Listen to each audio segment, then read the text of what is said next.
Behaviour have just released a preview of the redesigned, reworked Mt Ormond. Now, they did release some concept art for Mt Ormond earlier this week, but seeing as the turnaround on the last map redesigns was literally less than 3 weeks, I thought I would wait until we had something a bit more substantial. This satiates that. It means that I can do a comparison when the map's actually out as well, so, you know, I can milk this for 2 videos. Hell yeah. So first off, we have the exterior of the resort itself. Here's how it currently looks, and here's how it looks on the preview. So obviously the most immediate thing is significantly higher level of detail.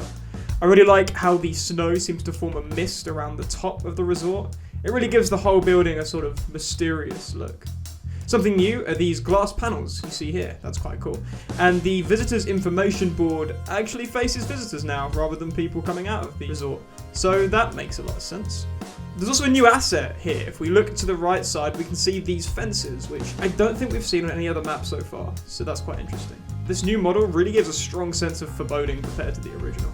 It looks like we'll be getting all new snowy tree models as well, so that's neat. We move now to the interior of the resort, and it's quite hard to pinpoint these exactly as there are quite a few changes. You can see me here trying to think, where is this exactly? What's this angle? This reception section with the 4 lockers and the window is very different. Assuming these are in the same location, it looks like they are. There is now only 1 locker. It looks like there's some sort of ski pressed up against it. And the reception desk now forms the loop. Now whether this is a full door or just a window, it's quite hard to tell from this image alone. But you can see that it's a very clear difference in design. It also looks like there's now a loop around this sort of bench section in the middle with some luggage on it. So hard to do exact comparisons here, but it looks really, really cool. And this theme continues as we move on to the next one, which is also an interior shot. Now at first I thought this was clearly Killer Shack, but based on this wall, I don't think so. I think this is the interior inside of the resort, but looking out the window I can't tell if we're on the ground floor or the first floor. The closest room I could find in the existing map is this one, but it also doesn't match up properly. I feel like the 2 new interiors really tell a story and set the scene a lot better for what this place is meant to be. I like the fact that you've got a TV there, you've got a mattress pressed up against the wall and a bed in the corner of the room. It actually feels like the kind of place you might stay. And the same is true here with all the luggage sprawled out.